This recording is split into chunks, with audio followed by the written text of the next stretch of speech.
comandante del IRGC aparece muerto en su propia casa. El régimen dice que fue una fuga de gas. La realidad es muy diferente. Los manifestantes lo localizaron y ejecutaron su propia sentencia.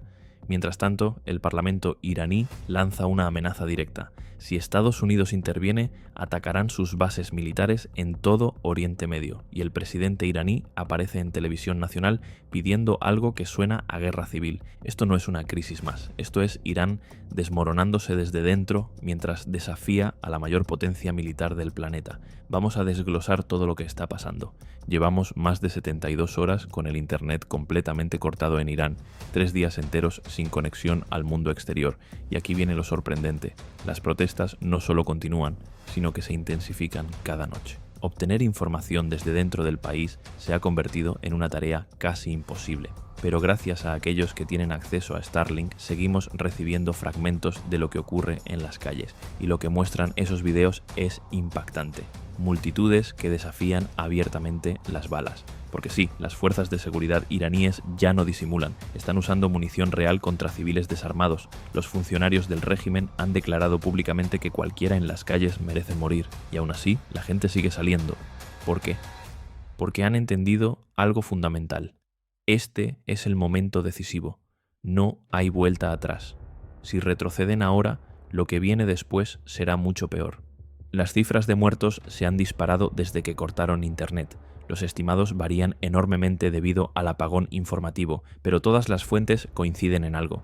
Estamos hablando de miles de víctimas, no cientos, miles. Un video filtrado desde un hospital en Teherán muestra una escena que parece sacada de una zona de guerra. Camionetas pick-up llegando cargadas de cuerpos. Familias desesperadas revisando imágenes en pantallas de televisión, buscando a sus seres queridos entre los muertos. En un solo video de 6 minutos se pueden contar al menos 200 cadáveres, y eso es solo un hospital, en una sola ciudad.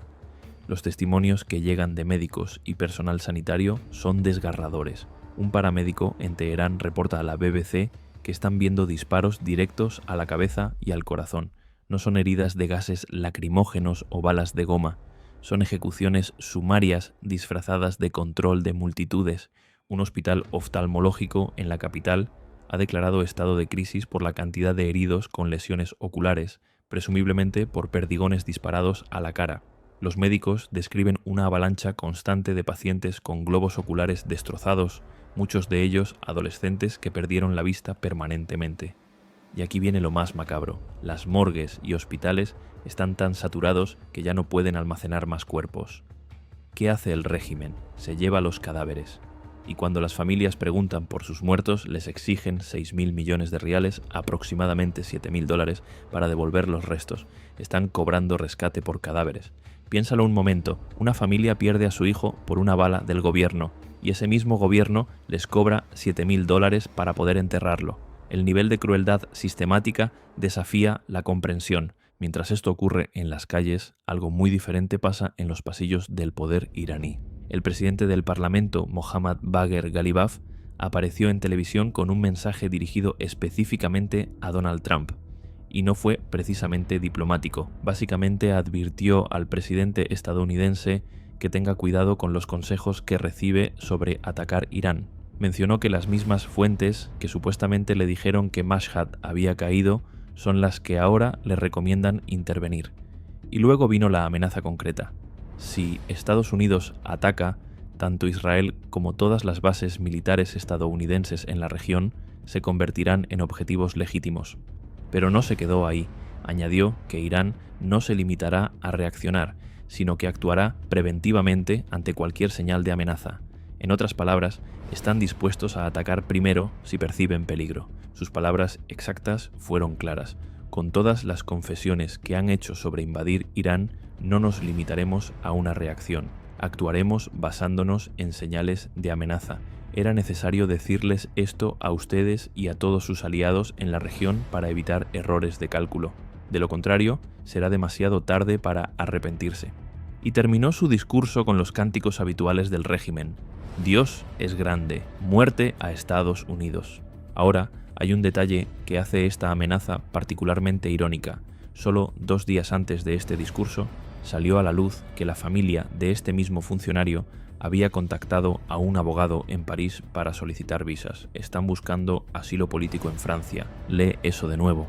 El hombre que amenaza con atacar bases estadounidenses tiene a su familia preparando su huida de Irán.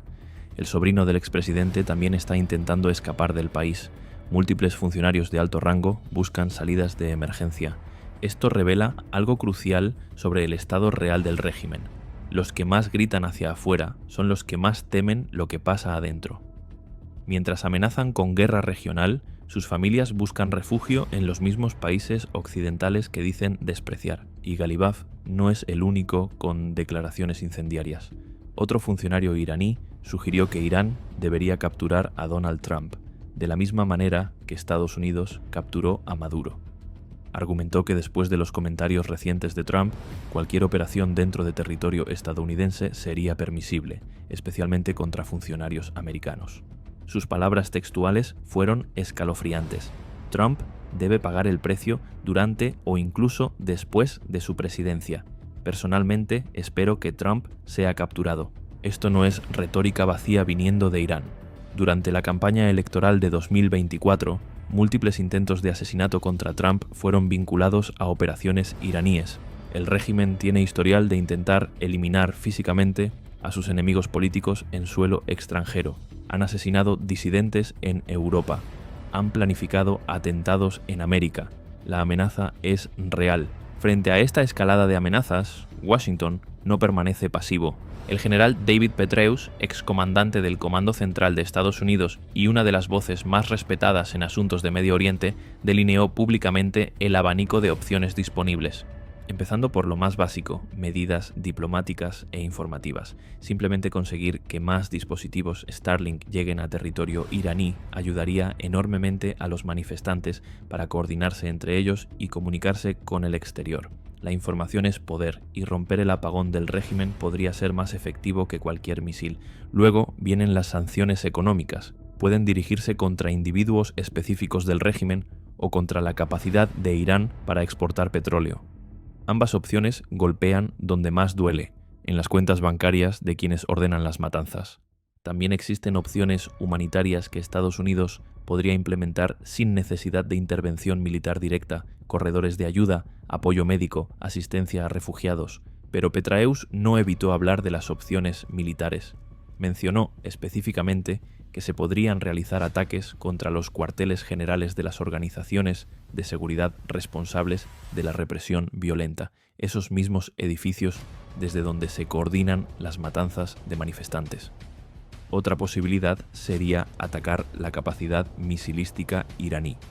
Esta ya fue severamente dañada durante los ataques israelíes del año pasado, que concluyeron con un bombardeo sustancial estadounidense. Irán ha estado intentando reconstruir esos arsenales y destruirlos nuevamente reduciría su capacidad de represalia. Lo más significativo, ninguna de estas opciones requeriría tropas estadounidenses en el terreno. Misiles de crucero, sistemas no tripulados y ataques quirúrgicos podrían ejecutarse sin poner un solo soldado americano en riesgo. Los comandantes del Comando Central solicitaron más tiempo al presidente Trump para desarrollar planes específicos, y según reportes, Trump recibiría un briefing completo el martes sobre las opciones concretas para responder a la situación en Irán. La decisión de Washington podría cambiar todo el panorama, pero mientras esa decisión llega, la resistencia iraní no espera. Mahed Rahimi era coronel del IRGC, la Guardia Revolucionaria Islámica. El 3 de enero, las tropas bajo su mando abrieron fuego contra manifestantes en Malik Shahi, matando aproximadamente a 10 personas. Era conocido en la zona por su brutalidad, los residentes lo temían. Días después, Rahimi apareció muerto en su casa.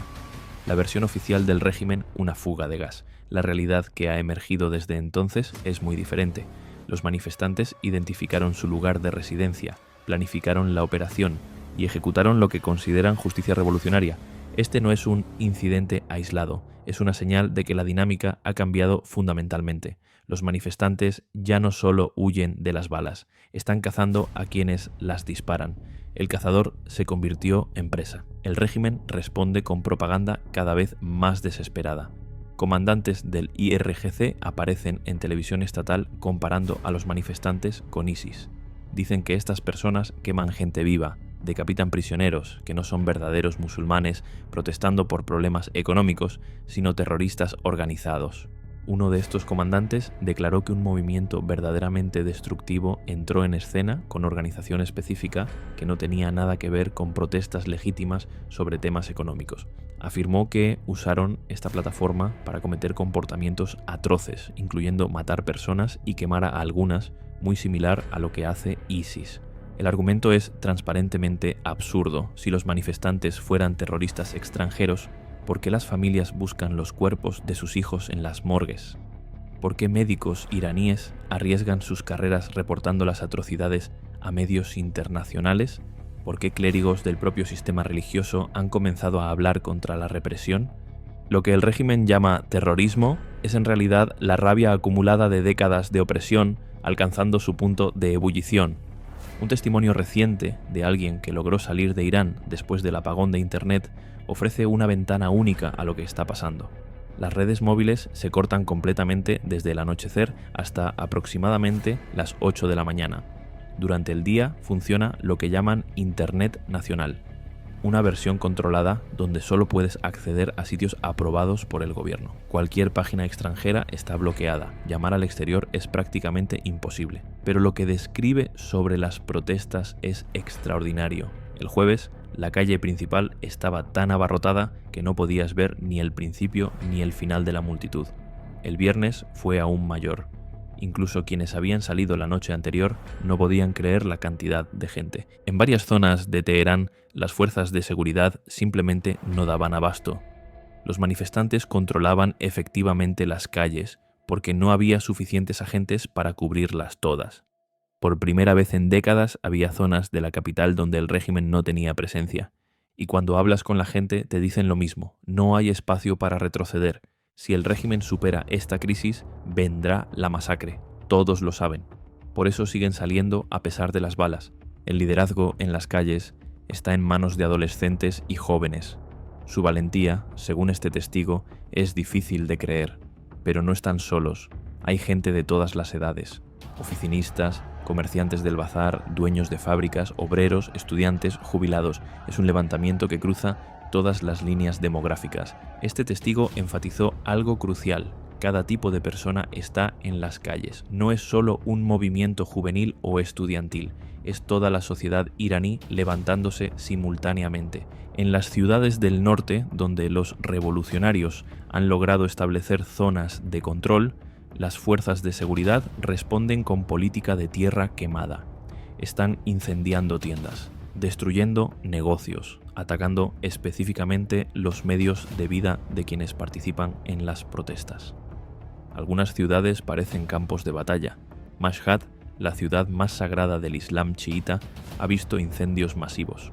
Las imágenes que llegan muestran destrucción generalizada. Columnas de humo negro elevándose sobre los minaretes de mezquitas centenarias. Pero los manifestantes también responden con fuego, queman edificios gubernamentales vinculados a la corrupción, destruyen autobuses utilizados para transportar fuerzas de seguridad, atacan bases del IRGC. El flujo de violencia ya no es unidireccional. El presidente iraní Masoud Pezeshkian finalmente apareció en público después de días de silencio. Sus palabras revelan tanto la narrativa oficial como su fragilidad. Acusó a enemigos externos de intentar crear caos durante lo que llamó la Guerra de los 12 días. Afirmó que entrenaron personas dentro y fuera del país, que trajeron terroristas del extranjero, que estos terroristas están incendiando mezquitas, bazares y negocios. Preguntó retóricamente, ¿aceptaría una sociedad musulmana que tales personas estén presentes? En una sociedad que trató la cultura de esta gente de tal manera, ¿aceptarán los musulmanes que tales personas existan? Luego habló de los muertos. Dijo que gente armada con ametralladoras está matando personas, que han quemado gente viva, que han decapitado personas. El problema con esta narrativa es que contradice toda la evidencia visual. Los videos muestran a manifestantes desarmados siendo disparados por fuerzas uniformadas. Muestran cuerpos con heridas de bala en la cabeza y el pecho, Muestran hospitales desbordados de civiles heridos, no de terroristas abatidos. La acusación de que los manifestantes queman mezquitas tiene una explicación mucho más simple. El IRGC utiliza mezquitas como bases operativas en muchas ciudades. Cuando atacas la infraestructura militar del régimen, inevitablemente afectas los lugares donde se esconden. No es un ataque a la religión, es un ataque a quienes usan la religión como escudo. Además, clérigos dentro del propio sistema religioso han comenzado a criticar la represión. El argumento de que esto es un ataque contra el Islam no funciona cuando figuras religiosas del establishment se posicionan del lado de los manifestantes. Después de culpar a terroristas extranjeros, Pezeshkian cambió de táctica y apuntó a las familias iraníes. Básicamente dijo que los padres no están educando correctamente a sus hijos, que por eso los jóvenes terminan en las calles y mueren. Pidió a las familias que no permitan que sus hijos se involucren con alborotadores y terroristas. Sus palabras fueron: familias, por favor, no dejen que sus jóvenes se involucren con alborotadores y terroristas que están matando gente. Protesten. Debemos escuchar su protesta. Debemos atender sus preocupaciones. Sentémonos juntos. Unamos las manos. La crueldad de este argumento es difícil de exagerar. El régimen mata jóvenes en las calles y luego culpa a sus padres por no haberlos criado mejor.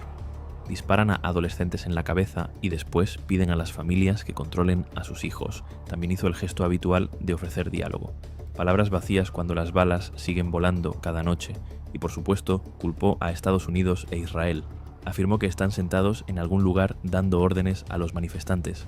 Que los mismos que atacaron el país y mataron jóvenes ahora ordenan destrucción desde la distancia. Es la narrativa de siempre. Todo lo malo viene de afuera. El régimen es víctima de conspiraciones internacionales. La población que protesta son títeres de potencias extranjeras. Pero esta narrativa ya no funciona. No cuando miles de familias iraníes buscan los cuerpos de sus hijos, no cuando médicos arriesgan todo para documentar las atrocidades, no cuando el propio establishment religioso comienza a fracturarse. La situación aérea refleja la gravedad de la crisis. Todas las aerolíneas internacionales importantes han cancelado sus vuelos a Irán. Solo las aerolíneas iraníes mantienen algunas rutas hacia países de Medio Oriente, Arabia Saudita, Dubái, Turquía, Pakistán. El país está cada vez más aislado. La información que sale es fragmentaria, pero cada fragmento cuenta la misma historia. Un régimen que pierde control y responde con brutalidad indiscriminada. Hay dos escenarios principales para las próximas semanas. El primero, Estados Unidos decide intervenir de alguna manera. No necesariamente con tropas, pero sí con apoyo tecnológico, sanciones intensificadas o incluso ataques limitados contra infraestructura del régimen. Esto podría acelerar el colapso del gobierno iraní, pero también podría escalar el conflicto a nivel regional.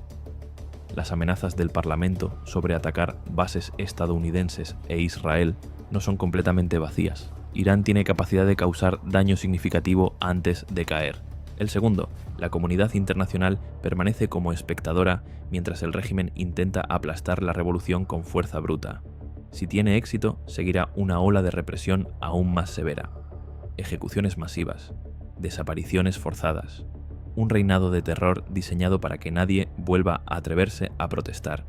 Si fracasa, podríamos ver un cambio de régimen caótico, con consecuencias impredecibles para toda la región. Lo que está claro es que Irán ha cruzado un punto de no retorno. El contrato social entre el régimen y su población está roto. La gente ya no le teme a la muerte tanto como le teme a seguir viviendo bajo esta tiranía. Las amenazas del Parlamento iraní contra bases estadounidenses pueden sonar intimidantes, pero revelan debilidad más que fuerza. Un gobierno seguro de su posición no necesita amenazar a superpotencias mientras sus propios funcionarios buscan visas de escape. La ejecución de un coronel del IRGC por manifestantes no es solo un acto de venganza, es una declaración de que el monopolio del régimen sobre la violencia ha terminado. Cuando los oprimidos comienzan a cazar a sus opresores, la dinámica del poder cambia fundamentalmente. El miedo, que durante décadas fluyó en una sola dirección, ahora fluye en ambas. Los próximos días serán cruciales. La reunión de Trump con sus asesores militares podría definir el nivel de involucramiento estadounidense. Las protestas nocturnas determinarán si el movimiento puede mantener su momentum a pesar de la represión. y las decisiones del régimen sobre cuánta fuerza letal desplegar podrían acelerar su caída o prolongar la agonía. Mientras tanto, en las calles oscuras de ciudades sin internet, millones de iraníes enfrentan cada noche la pregunta más básica: ¿vale la pena arriesgar la vida por la posibilidad de libertad? Sus respuestas están escritas en las multitudes que siguen marchando a pesar de todo. Los cuerpos en las morgues de Teherán cuentan una historia de sacrificio brutal. Las amenazas desde el Parlamento cuentan otra de desesperación institucional, y en algún lugar entre ambas, el futuro de 80 millones de personas pende de un hilo. Esta no es solo una crisis iraní, es un momento que definirá el equilibrio de poder en todo Medio Oriente. Las reverberaciones se sentirán desde Washington hasta Pekín, desde Tel Aviv hasta Moscú.